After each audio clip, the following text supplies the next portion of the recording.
A comic book superhero can rise or fall in the public consciousness based upon the strength of their adaptations.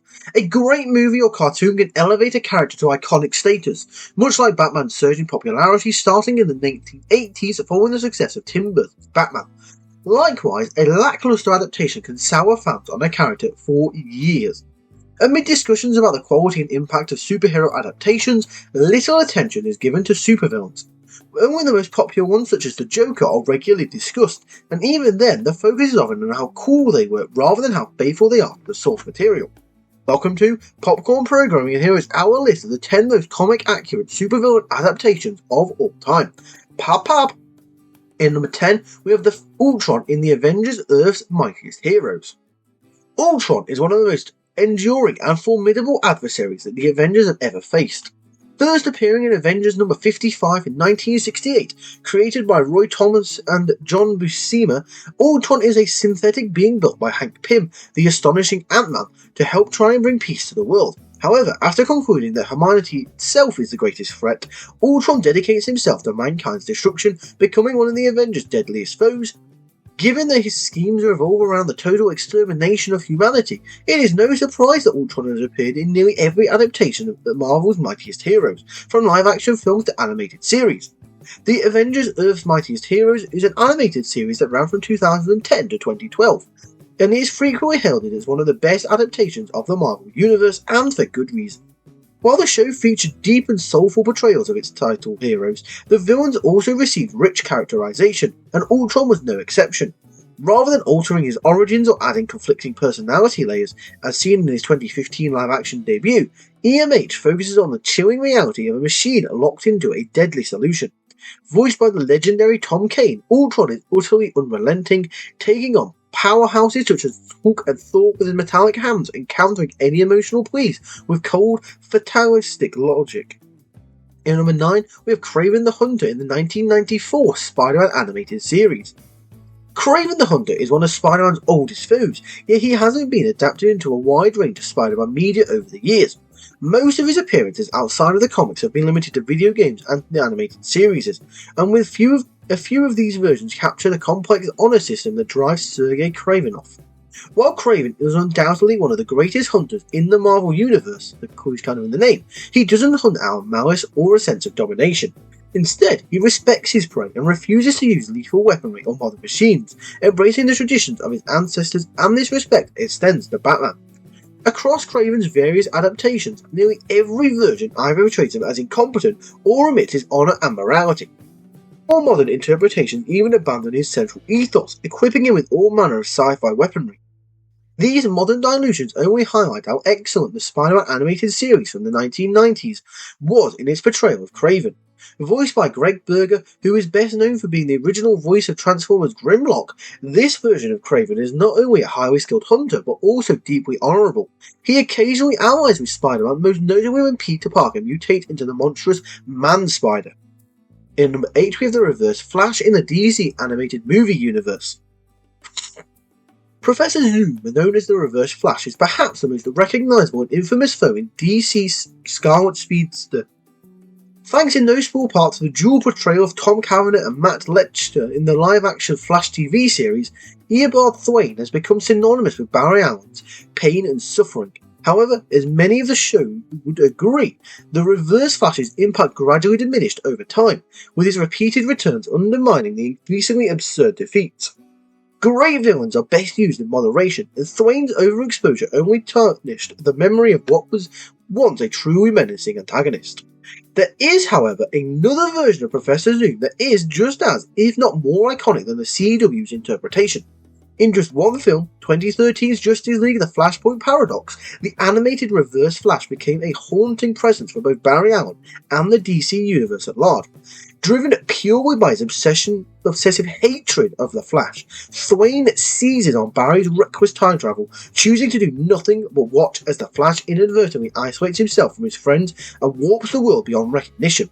Voiced by chilling perfection by C. Thomas Howell, this version of the Reverse Flash cemented himself as one of the greatest villain portrayals in all of fiction. In number 7, we have Galactus in the 1994 Fantastic Four animated movie. Galactus, the Devourer of Worlds, is one of the most iconic villains in Marvel Comics, created by Jack Kirby as the central antagonist for the landmark 50th issue of Fantastic Four. The World Eater stands apart with relatively few adaptations across Marvel media. Despite the limited number of appearances, each version of Galactus captures some aspect of the grandeur befitting such a cosmic force. Unsurprisingly, the greatest version put to screen comes from one of the best adaptations of Marvel's first family, the Fantastic Four animated series that ran from 1994 to 1996. Galactus, simply put, exists beyond good and evil. He consumes planets to survive, not out of hatred or malice, when other cosmic entities recognise that he plays a role in maintaining balance. The Fantastic Four series wisely strayed away from portraying him as an outright villain and instead presented him as a complex cosmic force. In the show, second season, the Devourer of Worlds makes multiple appearances as he seeks the Fantastic Four's aid and even develops a mutual respect with Reed Richards. Voiced to perfection by the late Tony Jay, this version of Galactus cemented himself as, in his own words, the be-all and end-all of the universe. In number 6, we have Darkseid in the DC animated universe. Darkseid, another creation of the legendary Jack Kirby, exists as the very embodiment of evil across the DC multiverse. A central figure in Kirby's Fourth World, which is a mythology he introduced after joining DC in the 1970s, Darkseid belongs to a race of powerful entities known as the New Gods. While endless versions of Superman, Batman and Wonder Woman exist across the cosmos, there is only one set of New Gods throughout the entire multiverse, making Darkseid singular across all of space and time. A god in every sense of the word, his scheme always threatens nothing less than universal subjugation. The DC animated universe is widely regarded as a definitive adaptation of the DC universe and has even created characters that become part of canon. Among its many iconic portrayals, the animated version of Darkseid stands as the gold standard, with every future iteration measured against Michael Ironside's chilling performance. One of the most unique aspects of the Darkseid is his deeply personal enmity with Superman, recognizing the last son of Krypton as the ultimate symbol of freedom and one that directly opposes his philosophy of absolute domination. In number 5, we have Michael Shannon's General Zod in Man of Steel. General Zod can be a very difficult character to adapt into Superman media. As a militant leader, staunch believer in eugenics, he inherently invites a lot of political commentary that most superhero stories are unprepared to tackle. With all of Superman's power, but none of his morality or love for humanity, DC Comics has largely kept Zod in the long term by banishing him from Earth, sending him into the cosmos in search of a new home for his people. This is because most Superman adaptations, especially 1980's Superman 2, are not ready to fully engage with the lethal reality Zod creates around him. The uncomfortable reality of Zod's character is what makes 2013's Man of Steel such a strong adaptation of Krypton's greatest soldier. Powerfully portrayed by Michael Shannon, Zod is not presented as cartoonishly evil. The narrative ensures that his plight is understandable even as his genocidal worldview is condemned. When the stakes shift and Zod threatens humanity with extinction, he is so devoted to reviving Krypton that he would rather die with his race than live in prison on Earth, forcing Superman to reluctantly choose a lethal option to keep humanity safe from Zod's wrath. In number 4, we have the Joker in the DC animated universe. The Joker is one of Batman's oldest and most iconic foes, representing the colourful chaos that clashes with Batman's monochromatic order. The Clown Prince of Crime has enjoyed a wealth of adaptations throughout the decades, with each version serving as not only a thematic foil for Batman, but also as a reflection of society. From the murderous prankster of the 1940s, to the harmless trickster of the 1960s, and eventually to the sadistic, monstrous funny man of the modern era, the Joker has evolved alongside Batman, constantly revealing new and unsettling facets of his personality. What many versions of the Joker seem to overlook is that he should also be quite funny. Jack Nicholson's portrayal, which served as the inspiration for the DCAU interpretation, is truly comical and always bizarre escapades. Even at his most sadistic though, the DC animated universe Joker is hilarious, and he always has a laugh and a creepy sound.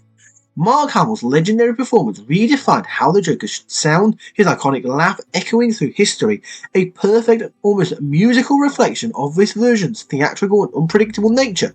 Hamill's take on the Joker was so popular that he even reprised the role in the video games. In number 3, we have Magneto in X-Men the Animated Series and X-Men 97. Magneto can be a very difficult character to adopt properly. Simply put, most adaptations are not prepared for the deeper conversations about oppressed groups and the government's role in defining villains that the X-Men inherently provoke. Because many versions of the X-Men mythos frame Xavier's respectability politics as the correct path, Magneto's resistance is often depicted as inherently villainous. For years, his group was even named the Brotherhood of Evil Mutants or the Brotherhood of Mutant Terrorists, making it easy for Marvel to consistently cast him as the antagonist. However, in the years between the original X-Men animated series and its 2024 revival, both comic storytelling and the real-world events have reframed the conversation around Magneto. He is no longer simply seen as a villain for wanting to create a safe place for mutants. As has become a common sentiment in both fiction and reality, Magneto was right. This shift is what makes both his classic and modern interpretations shine. The dual portrayals of David Hemlin in the original series and Matthew Waterson in the revival perfectly distill Magneto's essence, which is a leader and ally to the mutant race, yet humanity's deadliest enemy. In number two, we have Vincent D'Onofrio's Wilson Fisk. The Kingpin is unique among villains in that his role within the story often shifts. When first introduced during the Stan Lee John Romita Sr. era of Spider-Man, he essentially functioned as a technical or Bond villain, complete with elaborate traps, endless henchmen and sophisticated technology and grand schemes to control the city. It wasn't until Frank Miller's iconic Daredevil in the 1980s that Kingpin, now given the real name of Wilson Fisk, transitioned into the world of the Man Without Fear, acting as a reluctant antagonist drawn back into organised crime. More recent stories, particularly those from Marvel Knight's era, have recast Kingpin as a figure of unrelenting evil, singularly depicted to Matt Murdock's suffering. Vincent D'Onofrio's masterful portrayal of the Kingpin in Daredevil captures all of these facets. He is the immovable object, the hidden enemy Daredevil struggles to stop. He is the reluctant antagonist torn between his empire and his deep personal need to be loved. And he is, without a question, a force of pure malice, fully embracing his role in this brutal opera and ensuring that Daredevil pays for opposing him. With the highly anticipated Daredevil Born Again series recently releasing, the door is open to see where Wilson Fisk's path leads next. And in number 1, we have Willem Dafoe's Green Goblin. Norman Osborn, aka the Green Goblin, is one of Spider-Man's oldest and most iconic foes. Their dynamic is so integral to Spider-Man lore that it's no surprise that Osborn has appeared in nearly every single Spider-Man adaptation, from films to animated series. Among these many interpretations, Willem Dafoe's portrayal in Sam Raimi's live-action Spider-Man film easily stands out. Both charming and chilling, Dafoe infuses Osborn with the poise of a business executive and the malice of an unrepentant killer. When the pumpkin bombs start flying, his maniacal laughter echoes as a haunting signature. While Dafoe's Osborn isn't a one-to-one recreation from the comics, he never needed to be. A great adaptation isn't about faithfully replicating decades-old dialogues or storylines, but about capturing the essence of the character. And at his core, Norman Osborn's a bully. He bullies his employees, his son, the city, and most of all, Spider-Man.